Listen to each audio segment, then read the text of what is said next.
Hi, I'm Captain Sarah Herard, and I'm here to show you how to get your Lifeboatman Limited assessments.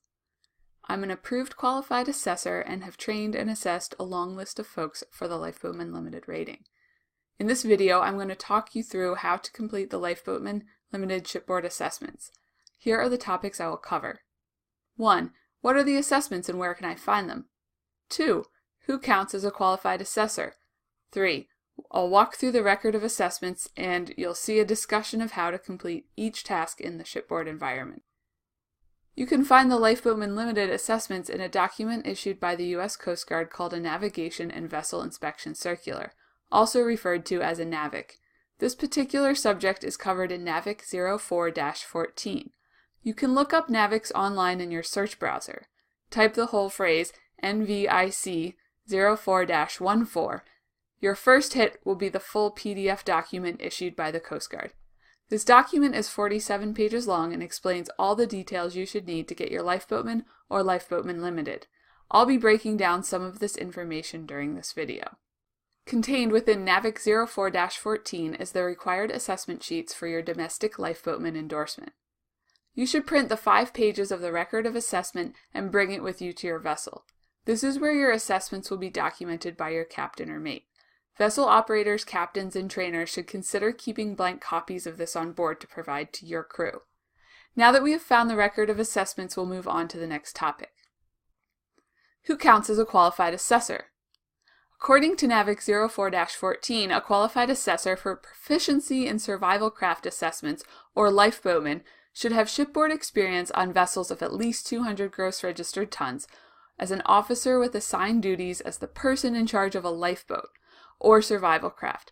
After December 31st, 2016, but now changed to 2019, QAs must be approved by the National Maritime Center to conduct the assessment. So again, to amend the statement the Coast Guard's given, the U.S. Coast Guard has extended the qualified assessor requirement to December 31st, 2019. What about the requirement of tonnage experience for the signing officer? My recommendation to mates and captains is that if you are qualified on your license to serve on a 200 GRT vessel, even if your documented sea service does not exactly correspond to the statement in NAVIC 04-14, go ahead and complete the assessments anyway. The Coast Guard genuinely wants to facilitate mariners meeting their assessments and will likely accept yours. They are not going to penalize you for this. Worst case would be that the assessments are rejected. For mates and masters, this is also a great reason to get your application into the Coast Guard to become an approved qualified assessor as soon as you can. The Coast Guard can approve to be a QA for this subject matter even if you have not served as an officer on a 200 gross ton vessel.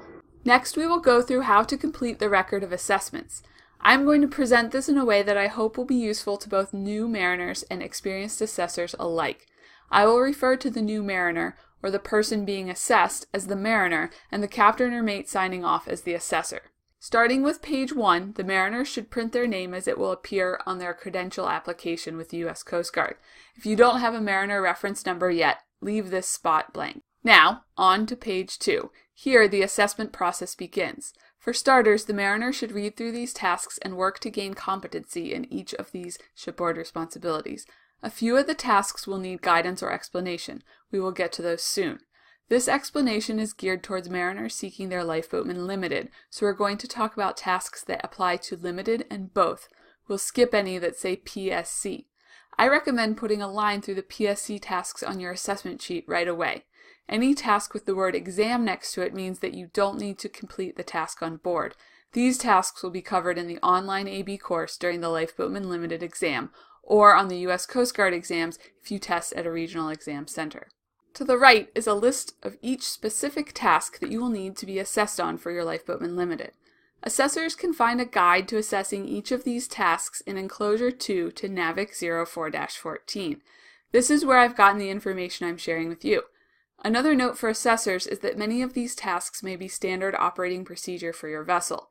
If you see the mariner perform these tasks regularly in a competent manner, then you're ready to sign the task. If they do not perform it regularly or with competency, then training or drills for this task should be carried out. The remainder of this video will walk through each task step by step.